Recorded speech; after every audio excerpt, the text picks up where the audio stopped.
Bonsoir. Bonsoir l'amiral, bonsoir à tous, ravi de vous retrouver pour le best-of de la semaine, un best-of exceptionnellement en 2 parties. Débutons immédiatement avec la Roca Team, sacrée championne d'Europe vendredi. Tout au long de la semaine, nous avons reçu différents invités pour aborder cette équipe exceptionnelle qui vient de marquer l'histoire du club en décrochant son premier titre européen. Voici la première partie de ce best-of spécial basket. Quand on pense il y a quelques années qu'on était vraiment dans des divisions inférieures et puis bien sûr en Pro B aussi et de voir la progression, de voir les efforts qui ont été faits pour pouvoir attirer les meilleurs joueurs ici et de jouer les premiers rôles. Vraiment, je remercie les dirigeants et tous ceux qui participent à la vie de la Roca Team. Vraiment, c'est tout un ensemble de personnes qui ont permis cela et c'est extraordinaire pour le sport à Monaco, pour Monaco et bien sûr par extension peut-être pour le basket français aussi. Là c'est la cerise sur le gâteau, on est sur le 3 de l'Europe, on l'a fait, je sais même pas quoi dire là, je sais même pas quoi dire. C'est indescriptible. On a ramené Monaco sur le 3 de l'Europe. Après, comme j'ai dit, le tuto c'était de la N2 à l'Euroleague, maintenant c'est de la N2 au toit de l'Europe. On a passé un bon coup de balai, on rentre chez nous, maintenant c'est carré. Les gens ils disaient Monaco continue, on va se faire balayer. Et nous on a pris les ballons, on a balayé tout le monde. Il y a encore la Jeep Elite qui arrive, donc on va vraiment profiter de l'Eurocup parce qu'on a vraiment cravaché pour arriver ici. Et je pense pas que tout le monde pensait qu'on pouvait arriver jusqu'au bout. Et nous on le pensait. On a toujours réussi à trouver un moyen de gagner. Et je pense que ce soir ça montre à quel point on a les crocs et on est une équipe qui est dure et qui est ensemble et qui arrive à rebondir. Ça, c'est vraiment une très belle expérience pour nous et je pense qu'on se souviendra toute notre vie de cet instant-là. Pour moi, elle représente énormément. Mon passage à Monaco a été marquant pour moi-même et pour ma famille. Avec d'excellents souvenirs qui vont rester gravés à vie, je pense. C'est une équipe qui est super attractive et qui est agréable à voir jouer. Surtout quand on est un joueur comme moi, je sais comment ça se passe dans la maison, que ce soit au niveau de ce qui est proposé tactiquement, au niveau de l'engagement physique, c'est quand même un exemple. De la Roca Team, ça tabasse.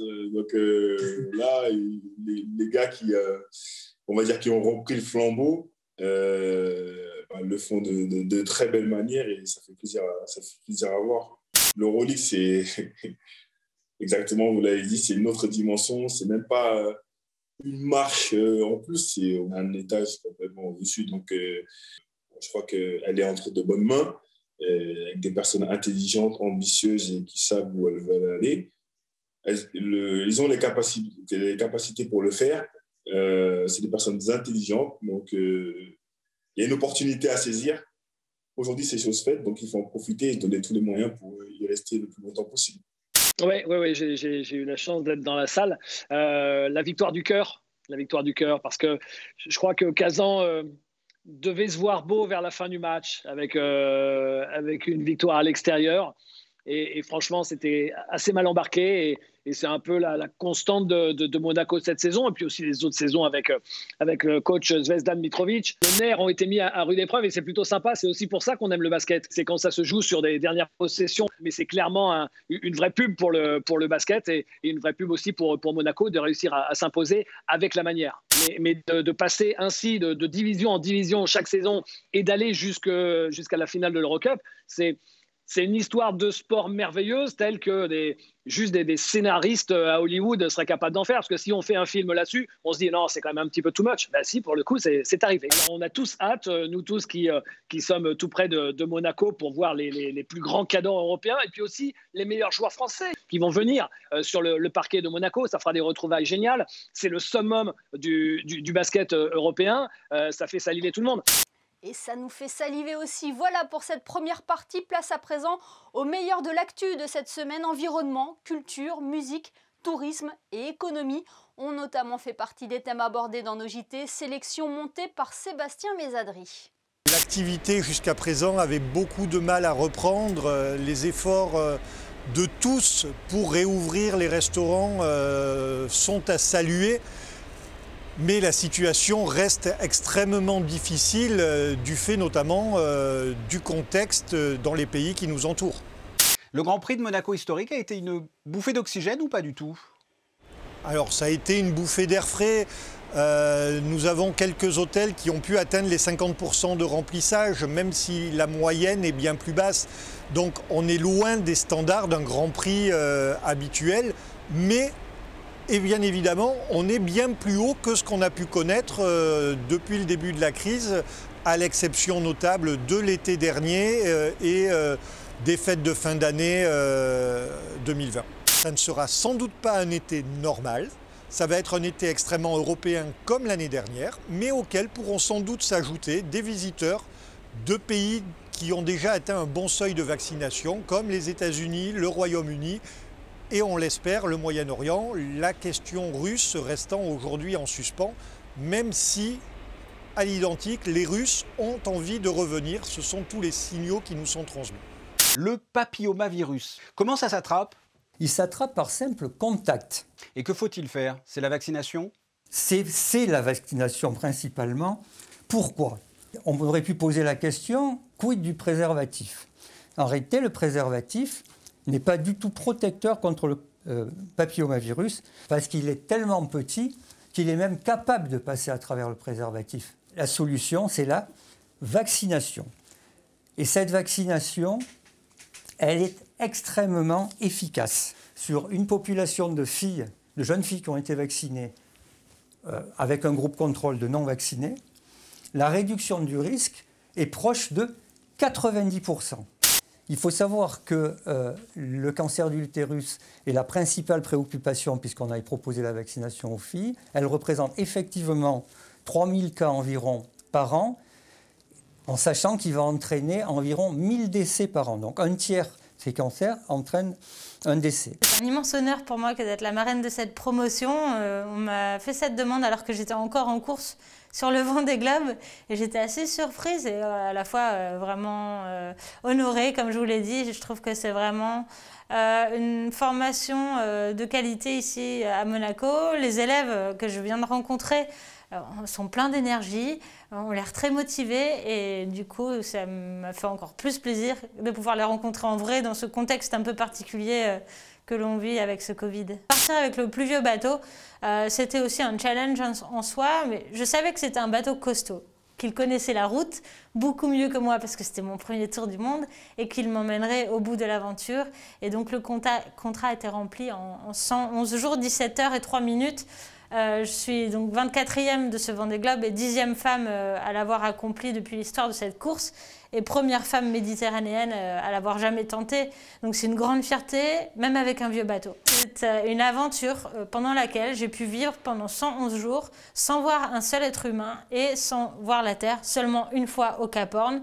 Donc ça veut dire que j'ai vécu avec la vie sauvage pendant plus de 3 mois et ça c'est une chance extraordinaire. Circuit qui m'a fait aimer la course automobile puisque tout petit j'étais dans les paddocks et je glanais l'autographe et l'autocollant dans les équipes et avec les pilotes de l'époque. Donc c'est vrai que c'est tout un pan de mon adolescence et de mon enfance. Après techniquement c'est un circuit qui est fantastique. La particularité c'est qu'on y vit toute l'année. On y circule toute l'année, mais la configuration sans voiture stationnée, piste fermée, ça n'a absolument rien à voir. Cette année, c'était assez particulier pour vous. C'était en hommage au jeune pilote Antoine Hubert qui s'est tué à Spa-Francorchamps en 2019 en F2. Pourquoi vous vouliez lui rendre hommage? Vous aviez un lien avec lui, je crois. Hein. Oui, un lien familial puisqu'il partageait la vie de ma fille. Et oui, je voulais. Enfin, c'est une façon aussi de lui rendre hommage en montrant que malgré tout ce qui peut se passer dans une vie, la dette que l'on a avec ceux qui nous quittent, c'est de continuer à être ce que nous sommes et ce pourquoi ils nous ont aimés. Avant tout, le Grand Prix de Monaco, c'est le Grand Prix de l'année. C'est le Grand Prix le plus en vue de tout le championnat du monde. C'est la mise en lumière de la principauté. Aujourd'hui, hormis notre souverain, il n'y a que le Grand Prix qui montre la principauté dans le monde entier comme elle l'est vue. Eh bien écoutez, je dois dire avec fierté que nous avons réussi bon an mal an, malgré toutes les contraintes et les changements de contraintes et les difficultés, nous avons réussi à tenir notre plan d'action et notre saison absolument d'une manière impeccable. Nous avons réussi, malgré tout cela, à assurer grosso modo l'intégralité de notre saison. L'assouplissement des horaires de couvre-feu vont permettre de reprendre un peu, de retourner vers les horaires plus normales. Et donc ça sera le premier effet des mesures d'assouplissement.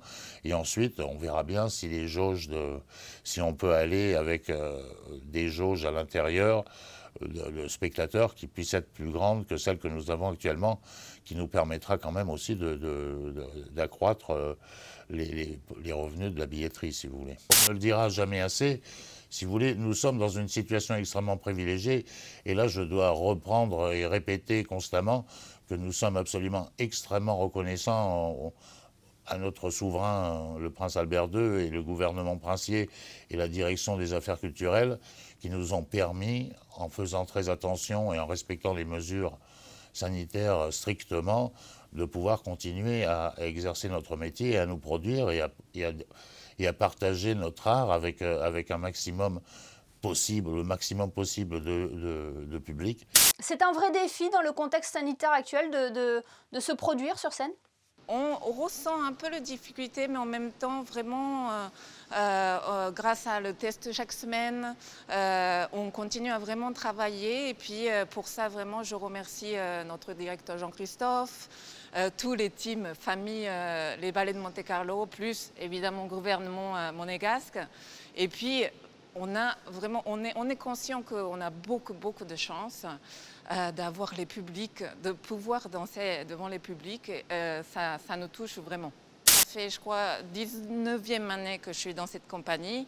Donc voilà, je suis toujours très heureux de pouvoir danser. Et puis devant ces grands publics, je suis très heureuse. Justement, Mimosa, qu'est-ce que les ballets de Monte-Carlo représentent pour vous? C'est une seconde famille? Ouais, c'est exactement ça. Parce que, en fait, je suis partie à 15 ans de chez moi. Et puis, voilà, comme je vous dis, 19e année ici, c'est vraiment beaucoup de temps ici. Ça fait partie de ma famille, deuxième famille. Oui, ça fait tellement longtemps qu'on n'est pas parti. Et c'est vrai que nous, dans cette compagnie, c'est presque moitié d'année, on était partis en tournée. Donc, ça nous manque. Ça nous manque aussi de pouvoir voyager et puis de voir d'autres cultures, d'autres nourritures, d'être aussi avec mes collègues, de voyager. J'ai hâte. De grands noms ont pris part à ce concert. Il y avait Herbie Hancock, par exemple. C'est vraiment la crème du jazz qui s'est réunie pour l'occasion. Il y a non seulement Herbie Hancock, il y a Marcus Miller, il y a Dee Bridgewater, il y a tous les grands stars de jazz et même de soul ou même de rhythm and blues et les jeunes aussi. Donc je pense que ça va être formidable ce soir. Il y a une vie culturelle ici qui est formidable. Par exemple, nous assistons il y a des concerts à Monaco. À l'auditorium, il y a le ballet, donc ma femme et moi, on assiste dès qu'on peut, qui est assez souvent quand même, c'est formidable que Monaco a pu s'arranger comme quoi les gens peuvent assister au concert, qui n'est pas le cas ailleurs. C'est génial. Ah oui, ça va faire l'année prochaine 40 ans. Je suis ici. Ah oui, ah non mais je suis chez moi, ici. Et il y a en effet de quoi se plaire à Monaco. Avant de nous quitter, coup d'œil sur ces vidéos qui ont attiré notre attention sur Internet. Voici le best-of des réseaux sociaux proposé par Alexandra Salustri.